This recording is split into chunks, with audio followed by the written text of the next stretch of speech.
हरे कृष्णा।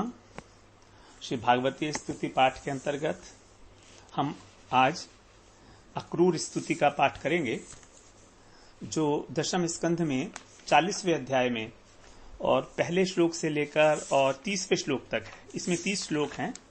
तो जब अक्रूर जी कृष्ण बलराम को लेने के लिए ब्रज में गए थे, तब जब उन्होंने भगवान को रथ में बिठा लिया, दोनों भाइयों को, और उनसे आज्ञा ली कि अब हम यहां से प्रस्थान करें, तो प्रस्थान करते समय रास्ते में यमुना जी पड़ी, तो वहां पर उसमें स्नान करने के लिए ब्रह्महद पर उन्होंने आज्ञा ली कि मैं स्नान करना चाहता हूं।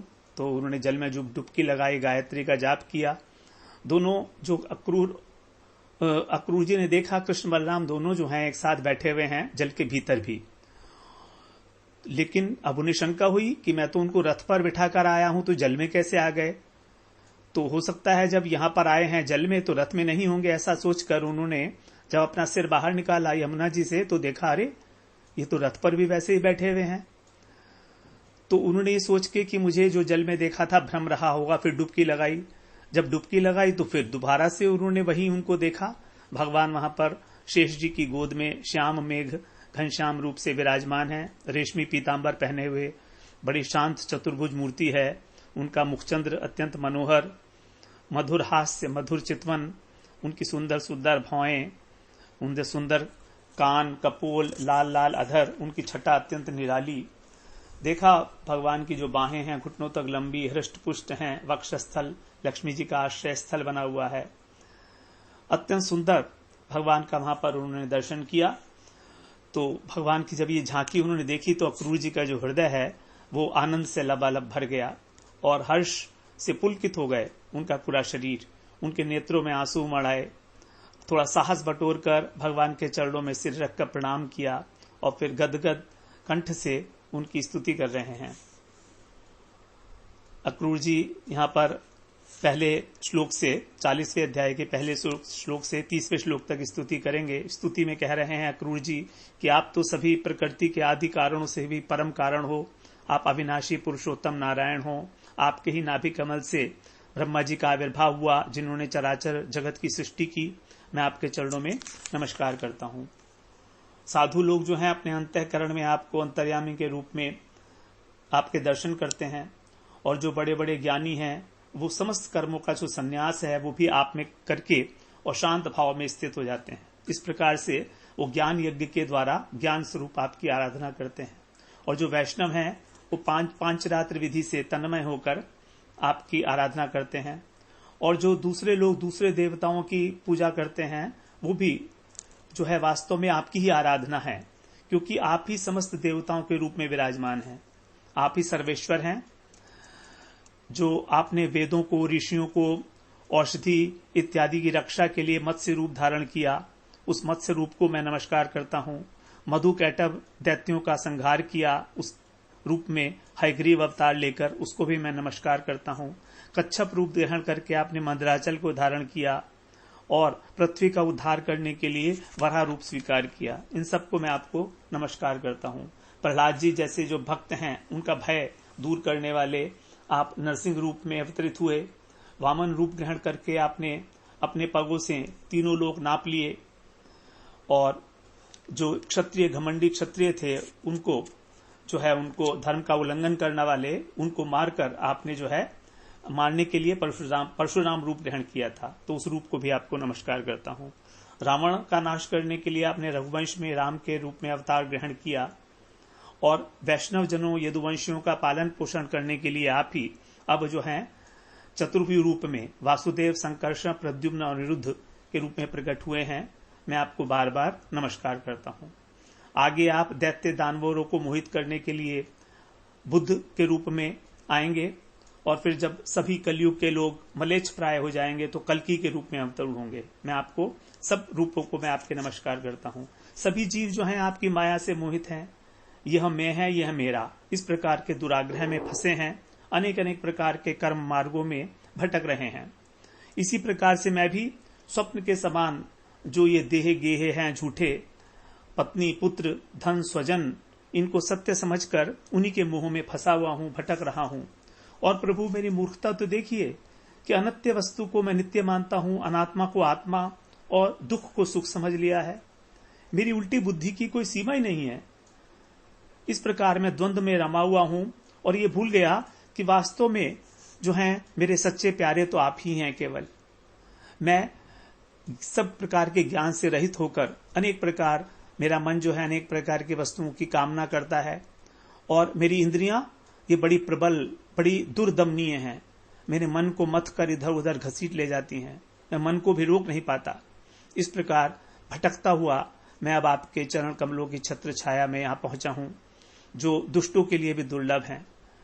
हे स्वामिन, इस प्रकार इसमें मैं आपका कृपा प्रसाद ही मानता हूं, क्योंकि जब जीव के संसार से मुक्त होने का समय आता है तभी सत्पुरुषों की उपासना से उस चित्तवृत्ति आप में लगती है।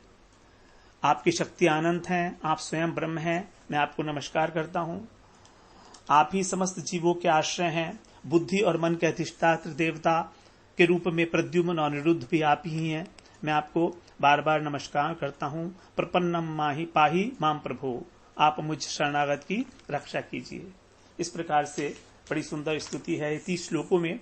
तो अक्रूर जी कह रहे हैं, अक्रूर उवाच न तोस्म्यहं त्वाखिल हेत हेतुम नारायणं पूरुषमाद्यमव्ययम् यन्नाभिजातादरविन्दकोशात् ब्रह्मा विरासीद यत एष लोकः भूस्तोऽयमग्नि पवनः खमादिर्महान् जादिर्मन इन्द्रियाणि सर्वेन्द्रियार्था विबुधाश्च सर्वे ये तवस्ते जगतोऽङ्गभूता नैते स्वरूपं विदुरात्मनस्ते ह्रीजादयो नात्मतया गृहीता अजोऽनुबद्धः स गुणैर्जाया गुणात् परं वेद न ते स्वरूपम् त्वां योगिनो यजन्त्यद्धा महापुरुषमीश्वरम् साध्यात्मं साधिभूतं च साधिदेवं च साधव त्रय्या च विद्यया केचित् त्वां वै वैतानिका द्विजः यजन्ते वैततैर्यज्ञैर्नानारूपामराख्यया एके त्वाखिल कर्माणि सन्न्यस्योपशमं गताः ज्ञानिनो ज्ञानयज्ञेन यजन्ति ज्ञानविग्रहम् अन्ये च संस्कृतात्मानो विधिनाभिहितेन ते यजन्ति त्वमन्ययास्त्वां वै बहुमूर्त्यैकमूर्तिकम् त्वामेवान्यः शिवोक्तेन मार्गेण शिवरूपिणम् बहुआचार्य विभेदेन भगवन् समुपासते सर्वम् एव यजन्ति त्वां सर्वदेवमहेश्वरम् येऽप्यन्य देवता भक्ता यद्यप्यन्यः दिय प्रभो यथा द्रिप्रभवा नद्यः पर्जन्या पूरिता प्रभो विशन्ति सर्वतः सिद्धुं तद्वत् त्वां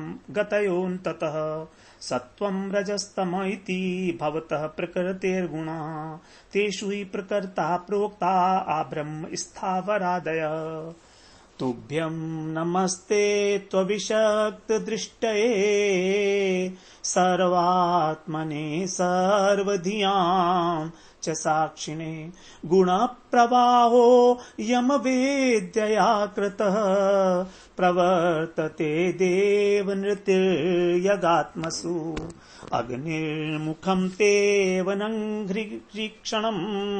सूर्यो नभो नाभिरथो दिशे श्रुति द्योकं सुरेन्द्रास तव बाहवोर्णवा कुक्षिर्मरुत्प्राणबलं प्रकल्पितम् रोमाणि वक्षो वृक्षोषधय शिरोरुहा मेघा परस्यास्ति नखा नितेद्रय निमेषणं रात्रिहनि प्रजापतिर्मृडस्तु वृष्टिस्तव वीर्यमिष्यते त्वय्यव्ययात्मन् पुरुषे प्रकल्पिता लोका सपाला बहुजीव संकुला यथा जले संजिहते जलौकसो प्युदुम्बरे वा मशका मनोमये यानि रूपाणि क्रीडनार्थं विभर्षिः तैरामृष्टशुचो लोका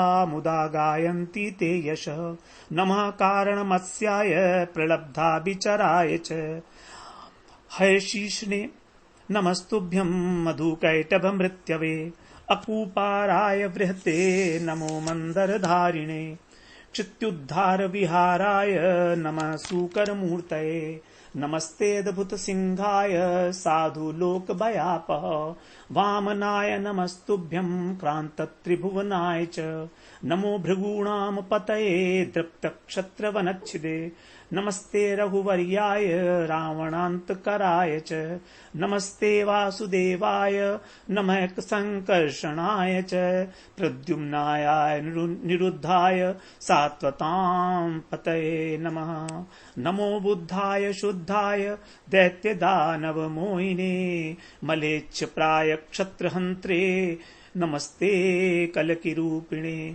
भगवन् जीवलोकोऽयं मोहितस्तव मायया अहममेत्य सद्ग्राहो भ्राम्यते कर्मवर्त्सु अहं चाप्यात्मजागार धारार्थ स्वजनादिषु भ्रमामि स्वप्नकल्पेषु मूढ सत्यधिया विभो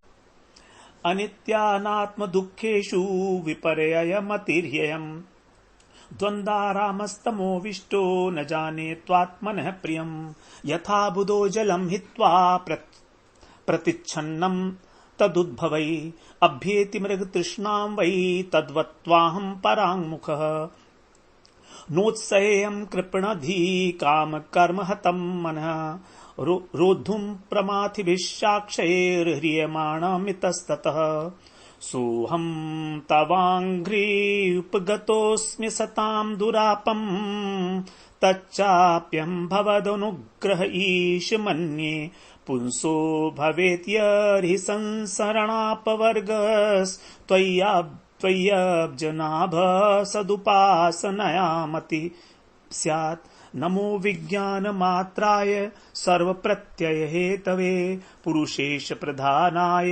ब्रह्मणेऽनन्तशक्तये नमो वासुदेवाय सर्वभूतक्षयाय च ऋषिकेश नमस्तुभ्यं प्रपन्नं पाहि मां प्रभो। इति श्रीमद्भागवते महापुराणे पारमहंस्यां संहितायां दशमे स्कन्धे पूर्वार्धे क्रूरस्तुतिर्नाम 40 यदक्षरपदभ्रष्टं मात्राहीनं च यद्भवेत् तत्सर्वं क्षम्यतां देव प्रसीद परमेश्वर। हरये नमः।